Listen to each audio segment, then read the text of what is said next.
Welcome to the Pharsyde channel. This is our series on business owner challenges. Today I am joined by Hendrik Baird of Baird Media. Hendrik, thank you so much for joining me. Love to It's have my you. absolute pleasure. Thank you very much for having me. It's such a pleasure. Tell me more about Baird Media and what you do. Okay, so Baird Media is a new company. My son and I started this June of 2020. Where are we? 2021. We'd worked together before on an online radio project, and we found out we really like working together. We're a good team. We complement each other well. He's my eldest, so I've got three kids, and they're all very, very creative. Ethan is the creative technical guy who does all the editing, and he's a musician and so on. So very, very creative guy. So we were throwing some ideas around, after the radio station, what we could do together. And he's been in the podcast industry for a while, mainly editing podcasts for international clients. And because of the online radio, I thought, let me do a master's degree quickly and figure out what am I doing.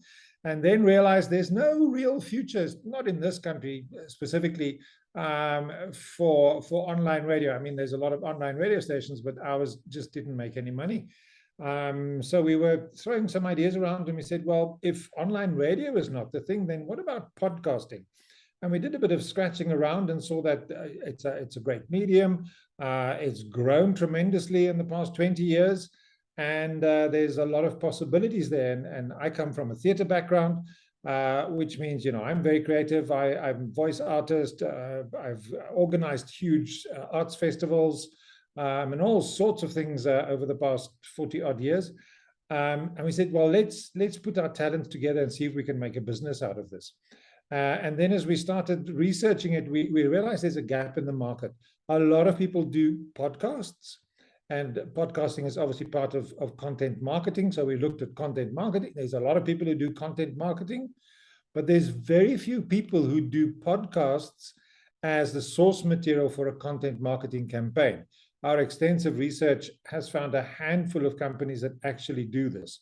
So we're very niched in that regard, in that we don't only do podcasting, but we use it as the pivotal piece of information that we then can repurpose into everything else that a company would need for their content marketing campaigns.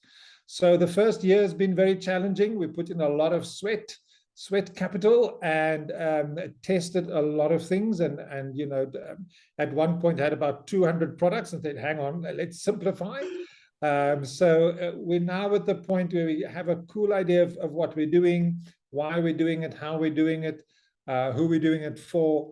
So we're about to scale the business and see if we can make a huge impression and create a kind of a legacy. That's part of what I want to do, as a little family business that my son can eventually inherit, and maybe the other kids can join too in time. That is so awesome. I love the idea. I love the fact that you want to create a legacy, and the fact that you can work with your son. That is both exciting and challenging. It can be interesting to work with family. The biggest challenge for him is not calling me dad in meetings, but Hendrik. So, but you've worked with your son before, which helps. You know where your boundaries are and how to work together, and where your strengths and your weaknesses lie. So I think that makes quite a big difference, because I think those are the biggest challenges in building a family business, is boundaries and recognizing each other as business partners and not just family. Yeah, Ethan's wife sometimes gets irritated with us because we get together for a family breakfast, and 10 minutes later, Ethan and I talking business on the side. And she goes, no, bring me some more wine, and I can get through this. Yeah, so boundaries are really important, and I think we've very successfully managed those. He has obviously his own life, and he has another job. He's a producer on Jacaranda FM's breakfast show. So his mornings are chock-a-block with radio work.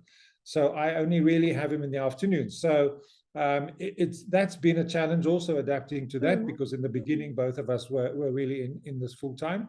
Then he got this great job, and I said, well, go for it. Can't say no to something like that. And obviously there's some opportunities there in the future for our business. And yeah, there's some things coming from that as well. So I can't really say what it is yet, but it's all in the planning phases. So yeah, boundaries are certainly a very important thing, and also giving each other space to contribute. As the dad, you always want to go, but do it my way because I say so. Yes. Um, so democracy is a big lesson I've had to learn. I've got to go, because I'm the more kind of liberal one, and Ethan is the more conservative one. So he always pulls me back because I just want to go for everything.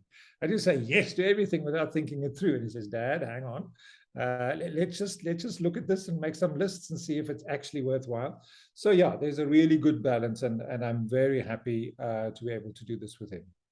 That's excellent. It's so important. I mean, whether it's family or not, it's so important to have a business partner or a team member that complements you. I talk about that a lot. You don't want a partner that duplicates you. You want one that complements you and you work together. Because, if you just duplicate yourself, you're going to duplicate your same blind spots and your same mistakes and your same gaps in knowledge. Whereas with the different skill sets, you can really build something amazing. So it's really exciting that when you say he's the more measured one and he pulls you back, and you got to learn democracy. It is hard as the parent, I'm sure, to realize that you've got to listen, can't just insist that Yeah. it's done your way. But then you've also, I mean, you've been working in the industry for 40 years, so I'm sure he also has to learn to listen sometimes and hear the experience of what you're saying, as opposed to just pushing forward an idea. No, and kudos to him. He certainly does that. I mean, we talk extensively around, some of my experiences in the past. The arts festival I managed, I mean, I had a huge team. It was a massive event that took place over the whole of the Northwest province and involved thousands of school children. And bringing them in the logistics, to a main festival in a rural area where there's practically no accommodation and facilities was really challenging. So a lot of that experience is really valuable now that we're putting together a team to deliver our product. That sort of stuff becomes really important, and I can guide him also, in terms of how to manage people. For instance, we have a videographer that works with us, and some people make mistakes, and it's how do you deal with those mistakes, and how do you train somebody and help them improve instead of just going, oh, that was terrible, never going to work with you again. So those kind of people skills that I've learned is great to pass that on to him as well, and kind of train him in the process too. But he teaches me a lot as well. So like I said, good balance. It sounds amazing, yeah. What would you say is your biggest reason for success in that balance? Do you think that you and your son have really good communication? We do. I don't think there's anything we can't talk about. And I've always had a very open relationship with my children. From the get-go, it was always my ex and I's kind of philosophy, if they ask you a question, answer it, but in age-appropriate way, of course. So yeah, there's nothing under the sun the three of them and I can't talk about. There's nothing that's off limits, and that's really empowering, both for me as a parent and for them as children. I think in that they can come to me with whatever problem they have. It doesn't matter how dark it is or how absurd it might seem. I have an open ear, and because I'm also a certified hypnotherapist, I have great listening skills. I can help people, one, by listening, and two, making some great suggestions, which might not always be direct, but in a subversive way. So it helps them kind of navigate life. And I must say, I've got truly amazing kids, and I'm so proud of them, all three of them. Oh, it's such a wonderful, sounds like you've already built a legacy. You didn't need to build a business, but I'm glad that you're building both. It's a nice way of leaving something for them. Yeah, I'm not a materialistic person, so I can't leave them anything actually, materialistic. It's knowledge and wisdom and experience, and yeah, if we can build a company that has a future, after I'm not planning to go soon, but eventually. And also, I'm not that kind of person that is going to retire. I'm 60 next year, and I have no intention to go sit on the stoop and do nothing. My grandmother used to say, the moment you go do that is the day you die. So I plan to get active until eventually my heart gives out or whatever happens, which hopefully is about 40 years' time. So yeah, also need to keep myself busy and active. And the brain, I worked in a center for people with dementia, and it's when you sit in front of the TV the whole day and eat lots of sugar and don't exercise and don't challenge yourself, that your brain really starts rotting. And that's something I honestly do not want to have in my future. So yeah, keeping the old brain active and myself active too. That's awesome. I love that. I think that's very important. So tell me, so far, you've got a baby business, but that means you've had a lot of challenges to solve, and you have sort of listed quite a couple of them already. What would you say is the biggest one you managed to solve? Your biggest business building challenge that is solved? The one that we took about a year to figure out was what exactly is our service offering. Um, I'm a slightly scattered. I think I have some issues with being too scattered. I want to do everything. And at one point, I was ghostwriting a book for somebody on life satisfaction, and one of the things I read in the research was you can only really accomplish 5 tasks at any one time. And then I started making a list, and I had like 45 things I was busy doing. Yeah. So it's like, no, you've got to scale back. And it's still a process. I'm down to about 10 now, but I still need to dramatically scale back, and I'm doing that over the next 2 or 3 months. So when we started out, we really had a really wide idea of what we wanted to do. And it took us a long time to whittle it down to basically two big products within the podcasting sphere. And also positioning ourselves as the podcast people who repurpose it. So that's something, like I said, is a little bit unique. So that for us was the biggest challenge so far that we've solved. And about 2 months ago, we really got to that point where everything crystallized, and we knew these are the products that we have and that we can run with, that will give our clients the most value and benefit them the most. So yeah. That's amazing. That's awesome. That's a big challenge. It's a big challenge knowing what it is you actually solve for clients. And I must say, yours is very unique. I don't think I know of anyone else who does a content creation strategy that starts with the podcast. I'm actually quite interested why you feel that is a good way to start. I think, podcasting is such an important new media form, and people don't see the potential in it. A lot of people, I would say probably 90% of people, produce a podcast, publish it, and that's it. They don't do anything with it after. And we, when we were doing our market research, we're saying, like, there's so much potential here. I mean, you can produce a limited series podcast. Let's say you do. I'm so sorry, Hendrik. My power just went off, so my Wi-Fi went with it. So yeah. So you were explaining why people make podcasts and then just leave them, and you were saying there was this tremendous potential in the content of that podcast. Sorry, and then I lost you. Cool. My thing might also click out, but it'll take me 5 minutes to get back if that happens. So search engines can't listen to audio, and they can't read graphics. They can only read script or the written word. So one of the great benefits of repurposing your content is that it'll access untapped SEO value. And also, I mean, not everybody listens to podcasts. Yes, it's very popular, and millions of people do, but I grew up with radio, an old Springbok radio, and I'm an old radio man. So I'm and people of my generation usually would listen to radio. I must say, radio has become very boring. It's either talk radio or music radio, and the things we listened to on Springbok in the 70s doesn't exist anymore. And that's where podcasting fills a gap.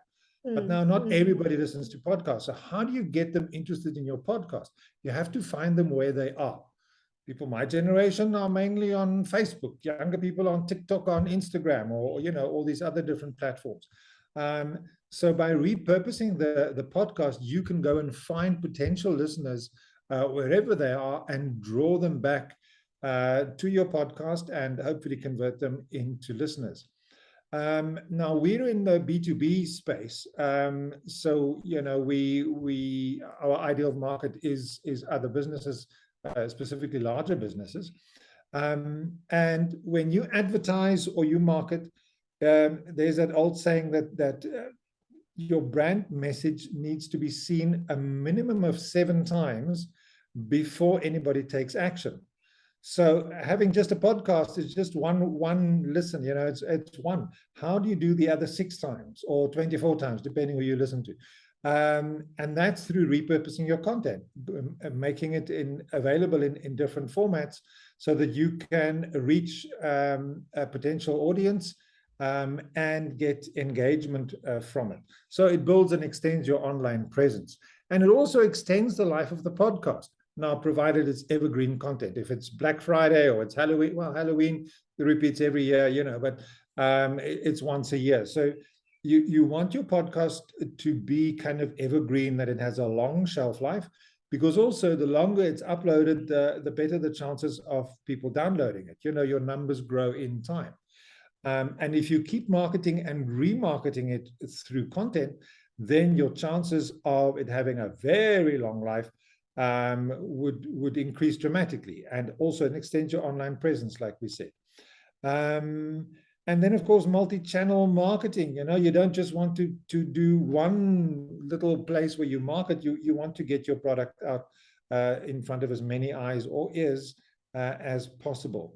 And of course, for a business, you want to generate leads. So having the content available in so many different formats is a great benefit for that. I think it's a brilliant solution. I must say, it's such a good idea. It's something I haven't even thought of before. I don't have a podcast. I only have the YouTube channel. And while you're talking, I'm thinking I should have both, and I should definitely that idea of repurposing content, even the YouTube videos as well, with text and images and things like that is a brilliant idea. So yeah, I think You should take your YouTube videos and turn them into audio and make them podcasts. You already have a podcast series right there. this You is just need true. to Uh, don't even have to create new ones just yet. exactly. And this is the missed opportunity that many people don't see. So it doesn't matter, even if you've written a ton of blog articles, take that, turn that into a podcast, read it, or get a voice artist to do it for you, and turn it into a podcast, and then turn it into video. So it's available everywhere, and more people will engage with it. That's a wonderful idea. I think it's a fantastic solution. So I'm sure that you will do well in the next couple of months. So on that, and I mean, this is not your first rodeo. You've done multiple businesses. So I would like to know, and I'm sure the viewers would like to know, what advice would you give your younger self when it comes to business building? What do you wish you had known before you started businesses in general? So I've not had many businesses, to be honest. I had the hypnotherapy practice, and I was part of the online radio, and now this. Before that, I wasn't a freelancer, really. I used to work for either community art centers or I was freelancing in the entertainment industry. So I have a problem with looking back and giving myself advice as a younger person, because that implies that I have regret. And I don't regret anything. Fantastic. Somebody posted the other day, what would you tell your younger self? And I wrote back, do everything that you did, because those are the lessons that you had to learn. So I don't know. If there's one piece of advice, and this is our biggest challenge at the moment, is sales, because that's something I have never had to do in my life. Even in the hypnotherapy practice, I didn't have to sell it, because it's not a service that you push on people. People come, it's a pull service or pull marketing. People, you've got to be out there, you've got to be visible. And when people need you, they will contact you. You can't go, oh, please, Tamryn, can you come and do some hypnotherapy? No, it doesn't work like that. So yeah, I think that's, if there's any advice, it would be, get some business skills early on. Yeah, learn some things before you start.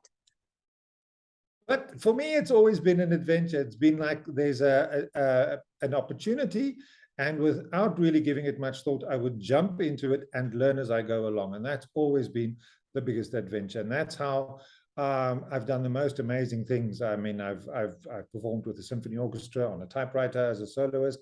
I can play the piano and saxophone. I can write, I can act, I can write dramas, I can produce movies. It's all been because of all the challenges I've given myself. So this is just another one, but I'm very confident it'll be a profitable one. Wonderful. It sounds like an amazing life. It's been a pleasure talking to you, Hendrik, and hearing your view on your past as well. I think everyone has some idea of what they would say to their younger self, and I love the fact that you would tell your younger self to just go ahead and be you. So That is the advice you can give anybody, isn't it? I think it is. It is the best advice you can give anyone. So I think that is wonderful and good advice, actually. Yes, we have to keep learning, but we need to learn our way. So I think it's great advice. So thank you You so can. much for joining me and sharing about your business and your challenges and the working with family. It's such a wonderful story to hear. You working so well with your son, and I hope it goes well. I thank you very much, and thank you very much for the opportunity, and I'm sure we'll chat some more. We will. If anyone watching wants to learn more about podcasting and repurposing podcasting, what is the best place to find you? Our website is obviously the best place. It's called baird.media, Baird spelled B-A-I-R-D, baird.media, and everything is there. You'll find us all over LinkedIn and the social media and everywhere. Just type in Baird Media, and I'm sure we'll come up. Awesome. Thank you so much, Hendrik. I hope that people do reach out because I think it's an amazing idea and it will really help a lot of businesses to get some awareness out there. Cool. Thank you very much. Have a wonderful day. And you.